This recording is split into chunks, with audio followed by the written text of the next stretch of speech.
Shalom, selamat pagi. Sate pagi hari ini bertemakan berharap pertolongannya. Firman Tuhan terambil dari Kejadian pasal 14 ayat 13 sampai dengan 16. Ketika Abraham mendengar bahwa anak saudaranya tertawan, maka digerakannyalah orang-orangnya yang terlatih, yakni mereka yang lahir di rumahnya, 318 orang banyaknya, lalu mengejar musuh sampai ke Dan. Kita adalah makhluk sosial, saling berinteraksi satu dengan yang lain, saling membutuhkan, bahkan saling memengaruhi. Tidak jarang ada permasalahan yang kita alami secara bersama. Misalnya, ketika terjadi krisis moneter di tahun 1998, semua merasakan dampaknya. Kita sebagai orang percaya pun tidak luput dari dampak negatif krisis tersebut. Kita tidak bisa menghindar. Contoh lain, ketika ada bencana alam, entah itu banjir, gempa bumi, gunung meletus, maka orang-orang percaya yang ada di wilayah tersebut juga merasakan akibatnya. Yang terakhir, ini adalah masalah virus corona. Kita turut merasakan akibatnya. Namun satu hal yang bisa kita lakukan dan harapkan adalah memohon pertolongan Tuhan, karena Dia mampu mengatasinya. Di dalam Alkitab kita membaca kisah Lot, orang yang bisa dikategorikan sebagai orang benar dibandingkan dengan orang-orang di sekitarnya, mengalami nasib yang sama dengan orang-orang di sekitarnya.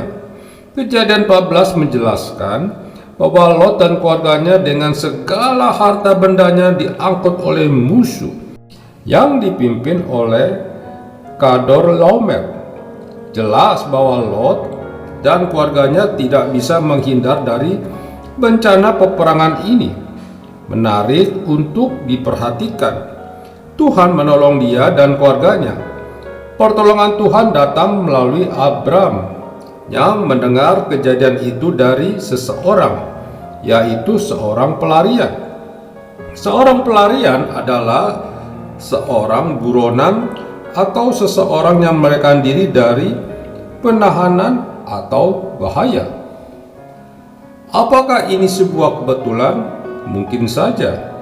Tetapi perhatikan, Tuhan memakai kejadian ini untuk menolong umatnya. Pelarian itu bertemu dengan Abraham yang tinggal di dekat pohon-pohon terbatin.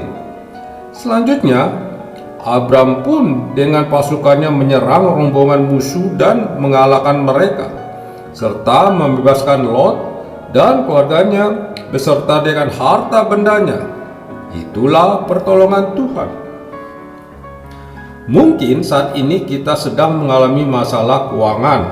Masalah itu juga dialami oleh banyak orang lainnya yang belum percaya kepada Tuhan.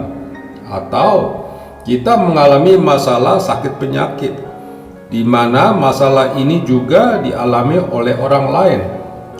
Atau kita mengalami dampak dari sebuah bencana alam atau wabah, sama seperti orang-orang lainnya. Dan mungkin kita bertanya, tidak ada bedanya. Ya benar, masalah itu memang tidak ada bedanya, karena ini hukum alam. Namun ada satu hal yang bisa membuat beda, yaitu kita mempunyai Tuhan sejati, di mana kita bisa memohon pertolongannya dan berharap akan jalan keluar darinya. Jangan putus asa seperti orang yang tidak punya harapan saja. Percayalah bahwa Tuhan tidak meninggalkan kita. Maka Tuhan mengawasi kita dan Dia tahu apa yang sedang kita alami. Oleh sebab itu, kita harus yakin akan kemampuan Tuhan dan kepedulian Tuhan untuk mengatasi masalah yang kita alami.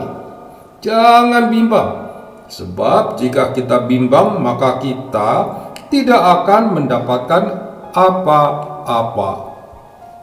Amin. Mari kita berdoa.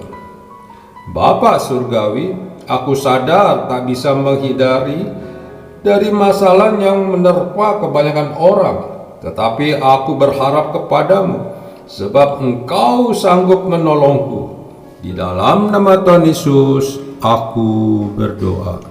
Amin.